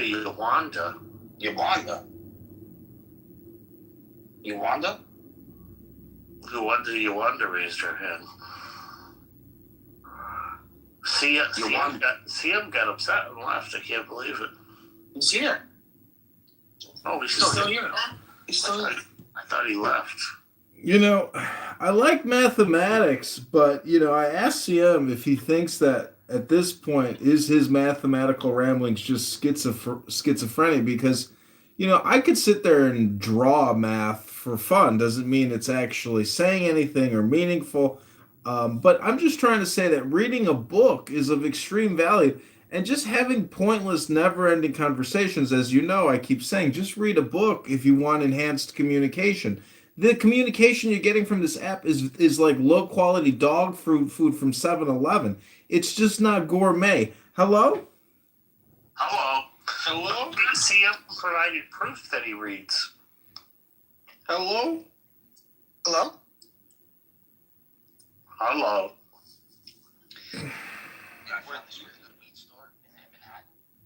See this place. It's like 2 levels. They got all different kinds of fucking weed. Actually, they have good prices. Wait, 2 levels of... How much for a good ounce? There's a lounge. It has a lounge. Hey, what's this place called? How much do you pay for a good ounce? I mean, I just bought a good ounce for $130. I mean, I don't know if that's that good, but 20, where do you live? 28 grams. Oh yeah, Illinois. I live in Uranus, next to Saturn and Neptune. No, you're in Chicago. You said you want to get your weed. Yeah, I got good dispensers there. P. Diddy's dispensary is 2 blocks from my shop, my store, my house. Illegal products. Smoking just isn't good for you, but reading a book turns out is probably the smartest thing and best thing you could do. I'm just absolutely. CM is reading, dude. CM is reading. Prove it. Come on here and create a room and say, CM reading a book. Read a book for 10 minutes, for God's sakes, on here. What's the big deal? You talk all the time. You want me to? Yeah, I'll come to your stupid room, read a book. I want to confirm you can actually read. Look at his PTR, dude. Look at my PTR, dude. Look at your PTR, dude. Look at that. It's a picture, dude. Oh my God, it's a picture. It's a picture of him reading. It's pronounced picture. Of him reading. Well, I'm not the one reading there, but okay. Oh, that's not you reading? I'm the one at the board. Oh, is that like your twin brother? Isn't that board racist? Shouldn't all chalkboards actually be black? My brother. He's another student in my department. He looks just like you. My department. He's from Mexico. My app. My Bible. My Jesus. Okay. Lecture 1. General survey of the field. Analytic functions of several complex variables. In the decades which lay between Cauchy's prime and the beginning of the modern French school, the theory of functions of a single complex variable made rapid progress, the chief advance taking place on German soil. Simultaneously with these developments, important problems in the theory of analytic functions of several complex variables.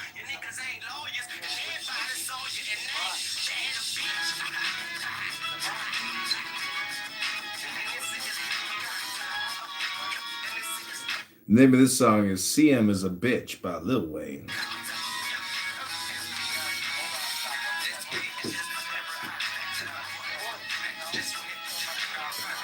It's been so funny listening to CM, like, complain and cry on here.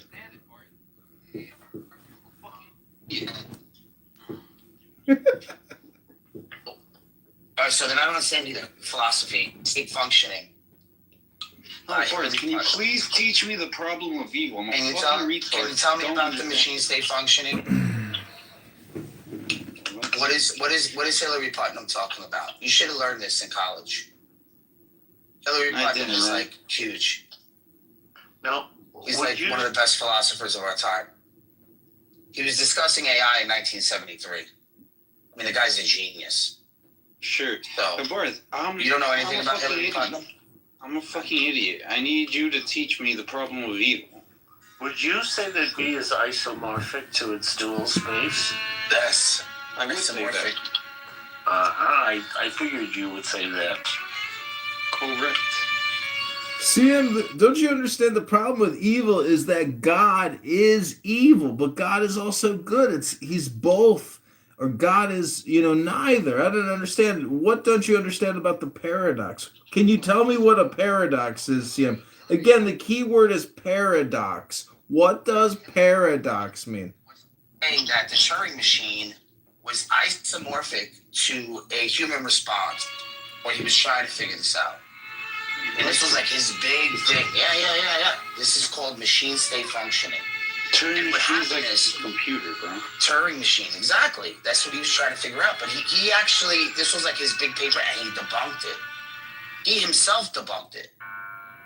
And usually philosophers, this is what they do. They put something out there, and they're like, yo, you know what? Just like Ludwig Wittgenstein. Ludwig Wittgenstein? Am I saying that right? Ludwig. Yeah, Ludwig. He did it too. He had the Tractatus. He was like, this is a masterpiece. He leaves. He comes back to Germany. All his students are like, oh my God, this is so great. But what did you mean in premise 7? One shall not speak, so one shall remain silent. And they were asking him about this because they were like, they all make sense. And he was like, that's it. That's the reason why it's hogwash. Putnam is also from Chicago. You don't know about Hillary Putnam? I don't know much. I mean, Although I'm reading up right now, and Yeah. hold on. He uses the word Somorphicism. Philosophy of mind, philosophy of language, philosophy of math, and philosophy of science. So I'm saying I'm surprised that you never knew about this with the philosophy of math. Us, a person that we talk about. No, it's This is what I'm saying. I'm starting to question your math skills here. It's more computer science and like philosophy. He developed a Davis-Putnam algorithm for Boolean satisfiability problem and helped demonstrate the unsolvability of Hilbert's 10th problem. Look at that. I thought you would have known this. Like, these are your guys. I mean, I don't know about Hilbert's problem. Anyways, Bart, okay. But he solved it. I'm admitting. How come you didn't solve it? Because he was going to be funny. I'm admitting to you I'm a retard. I'm stupid. Can you please explain the problem of evil to me? Oh my God, you're stupid if you keep repeating the same question over and over again, but you haven't figured out this thing called Google, ChatGPT, or Grok. How fucking stupid can one fucking repeater be? Repeat yourself 10 times to prove just how fucking stupid you are and how much time you like to waste. Hello, fucking stupid. Is anybody there? Hello? Yeah. So, You like don't Luke get it. I'm trying to get Bart to fucking like say something for once. Ludwig Wittgenstein, right? Ludwig. What he did was,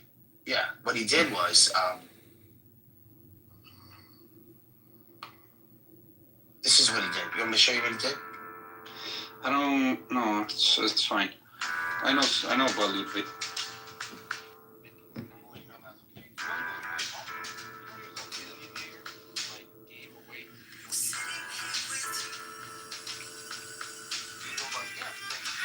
See, why don't you just take up music, CM, and just stop talking? That's what my advice would be to you, is just stop talking, you know? Or maybe try Toastmasters. Try Toastmasters or something, you know? Do something for that speech problem you have. Hello? Because it doesn't really matter how great you are at math. You might be fucking Einstein, but if you can't sell it, what does it matter how great of a mathematician you are if you can't fucking sell it? Sell me this pen. Go ahead, sell me the pen. Hello? Did you see his whiteboard? His whiteboard is just silly. So, Bart, can you help me or not? No, dumbass. Holy shit, repeat the question again. Then Google it. Hello? Let me Google that for you. LNGTFY. I have no problem of evil, so I have no idea what you're asking me a problem. I don't have a problem. I'm not saying you have the problem. I'm saying what is the If there is no problem, there's no problem, my friend. If there's no problem, then there is no problem. I'm not saying you have it, but it's I wouldn't present this problem it's to a anybody. famous problem. Oh, is it all right? How is it a problem?